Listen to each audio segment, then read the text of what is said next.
एहसास में रहना है, इस परमात्मा के एहसास में रहना है। और जितना ज़्यादा इस परमात्मा से हम मन का नाता नज़दीकियत करेंगे, उतने ही मानवीय गुण जीवन में आते रहेंगे, उतना ही मन हमारा एक प्रेम विभोर होगा कि मन हमेशा प्यार के एहसास में रहेगा। हम स्वयं ही प्रेम बन जाएंगे तो औरों को भी प्रेम बांटना बहुत ही आसान हो जाएगा, क्योंकि फिर कोई एक्स्ट्रा एफर्ट, कोई कार्य नहीं करना पड़ेगा। बस खुद ही प्रेम बने तो हर एक के लिए मन में वो प्रेम का एक भाव रहेगा। किसी की कोई चाहे अच्छाई हो बुराई हो, कोई कड़वे वचन तक बोल देता है तो संत हमेशा एक प्रेम से उसके साथ पेश आते हैं कि एक नज़रअंदाज वो गलतियों को करना, एक मन को अपने खराब नहीं करना क्योंकि किसी ने खराब भाषा का प्रयोग कर दिया।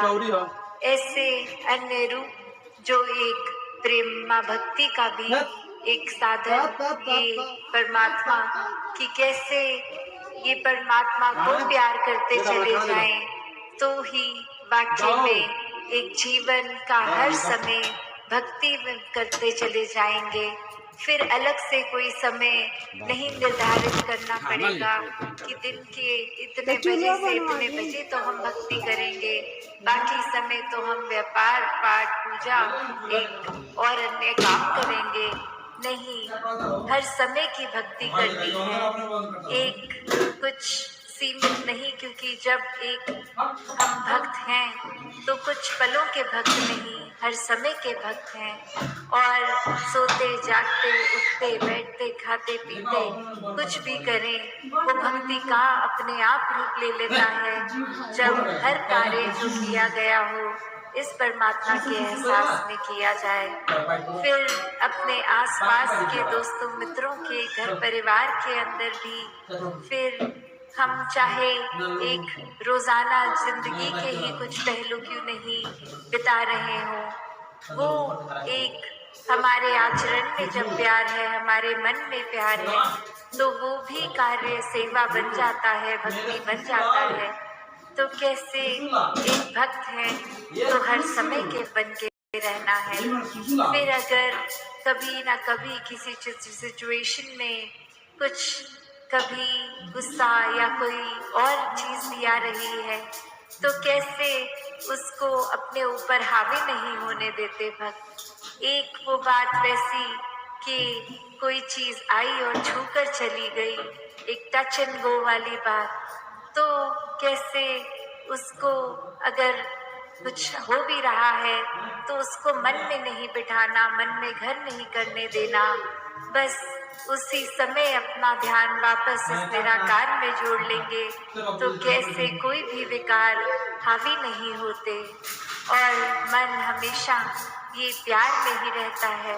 और जैसे सत्संग के दौरान बार बार इसी प्यार का जिक्र हुआ कि एक परमात्मा का ही रूप हो जाते हैं जो प्यार करते हैं, एक लव इज गॉड वाली बात कि प्यार ही परमात्मा है। और कैसे एक फिर बात वही कि उदाहरण के तौर पे एक कहानी कि एक इंसान अपने बहुत सालों क्या एक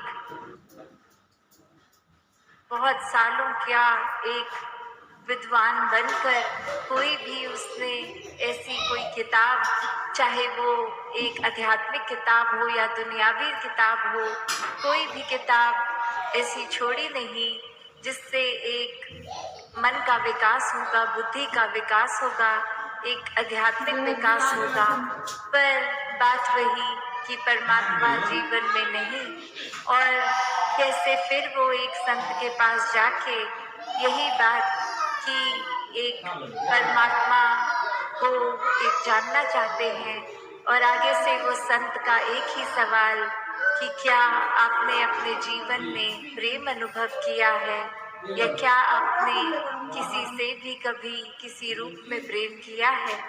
और बात वही कि वो इंसान आगे से जवाब में कह रहा है कि प्रेम के ऊपर तो बहुत किताबें भी पढ़ ली हैं, इस परमात्मा के ऊपर भी बहुत अध्ययन किया है, तो फिर उस संत का फिर से वही प्रश्न कि जीवन में प्रेम है कि नहीं है। तो बात वही कि इसमें चाहे कहानी एक एसेंस तो यही कि बार बार जब उस संत द्वारा ये इंडिकेशन, ये इशारा प्रेम की ओर ही आता है कि जब परमात्मा तक पहुंचना है तो साधन प्रेम ही है, तो कैसे एक प्रेम करेंगे वही परमात्मा है। तो बात इतनी कि जब परमात्मा को बिना जाने बिना देखे इस परमात्मा से प्रेम नहीं हो सकता। उसी प्रकार जैसे अगर हम सोचे कि हम किसी के प्रति उसको प्रेम करेंगे, कोई अनजान है, तो जब तक एक इंट्रोडक्शन नहीं होती, पहचान नहीं होती, तब तक कोई उससे हम बात नहीं कर पाते। और कोई अगर स्ट्रेंजर भी हो, कोई अजनबी भी हो, तो भी एक पोलाइटनेस के साथ तो उसके साथ व्यवहार, चाहे बस में चलते हुए कहीं और कोई आ जाता है सामने, तो वो कुछ पलों के लिए एक आदर सत्कार, अपनी सीट भी छोड़ देंगे उसको बिठाने के लिए। पर ये भी असली मायने में एक प्रेम नहीं, सिर्फ वो समय में एक अच्छाई का रूप तो जरूर है। तो कैसे हर समय का प्रेम मन में बसे कि फिर जब ये स्थिति हो कि कोई जाना हो या कोई अजनबी हो, कैसे सिर्फ अच्छाई तक सीमित ना हो, प्रेम से उसके साथ पेश आना हो। तो बात वही कि हर एक जीवन में जो भी चीज होती है वो परमात्मा से ही शुरू होती है और परमात्मा में ही वो चलती है। तो कोई भी बात के आधार को अगर हम परमात्मा इस निराकार को बनाएंगे तो वहाँ हर एक से प्रेम करना संभव होता है, क्योंकि उससे प्रेम हो गया जो हर किसी में है, कण कण में है, पत्ते पत्ते में है, पूरे ब्रह्मांड में है। तो जब इस परमात्मा से ही प्यार है तो हर किसी से प्यार है। फिर कुछ दिमाग सौदेबाजी नहीं करता। वो एक हम अपने अगर परमात्मा से कोई प्रार्थना भी की हो उसमें भी चतुर चालाकियां नहीं, सिर्फ और सिर्फ यही कि जो परमात्मा दे रहा है उसकी संभाल हम कर पाएं। जो परमात्मा ने दिया है वो चाहे एक शरीर की पीड़ा भी क्यों ना हो, उसको भी कैसे एक वरदान मानना है। तो कैसे हर किसी चीज में जब परमात्मा को देख लेते हैं तो जीवन बहुत ही सहज हो जाता है। हर समय फिर बस इस परमात्मा में मन लीन होता है। दुनियावी कार्य भी एक शरीर रूप कर चलते जाते हैं, पर मन इसी परमात्मा में होता है, इसी के प्यार में होता है। और फिर जब प्यार है तो फिर पूरे संसार तक फिर वो प्यार पहुंचता है। फिर एक दायरा हमारा कुछ चंद लोगों का नहीं रह जाता कि अड़ोसी पड़ोसी, घर बार, मित्र, कोई सोसाइटी सर्कल नहीं। फिर तो एक इंसान की शक्ल तो चाहे दिखती है पर उसमें परमात्मा ही दिखता है। मन हर एक के लिए उनकी पीड़ा में एक सहयोगी बन जाता है, उनको शांति देने की कोशिश रहती है कि जीवन में एक किसी के पीड़ा है तो किस तरह हम ऐसा क्या योगदान दें कि अगले के जीवन में एक अमन सुकून का उसको एहसास हो। कैसे भक्त हमेशा से ये जहाँ रोजाना जीवन की चीजों में हर एक के लिए अपना पॉजिटिव कंट्रीब्यूशन देते हैं, मानवीय गुणों से खुद जो क्योंकि युक्त होते हैं आगे भी वैसे बांटते हैं। पर संतों का एक लेवल और एक दर्जा जो और ऊपर इसलिए क्योंकि किसी को भी देखते हैं तो पहले मन में यही एहसास होता है कि अगर कोई इस परमात्मा को अभी तक नहीं जाना तो ये मन कितना उनका पीड़ित होगा, ये आत्मा कितनी पीड़ित होगी। एक बार ये आत्मा को चैन मिल जाए, इस निराकार के ये दर्शन कर लें तो फिर जीवन कैसा भी हो, कोई भी स्थिति हो, एक आनंद की अवस्था में ही जीवन कटेगा। तो ऐसा युगों युगों ने संतों ने किया, युगों युगों से, कि ये इंसान को एक अपने जो वजह से जीवन में एक आए हैं, जिंदगी जी रहे हैं, कि असली मकसद इस परमात्मा की प्राप्ति, संतों ने हमेशा इसी परमात्मा से जोड़ा है।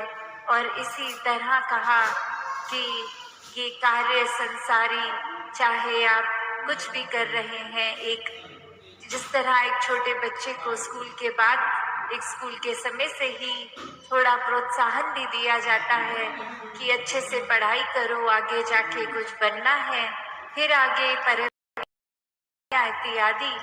तो बात वही कि बात नहीं है कि हमें घर परिवार वालों के साथ प्यार का नाता नहीं रखना, हर एक को प्रोत्साहन नहीं देना, हर एक को देते चले जाना है।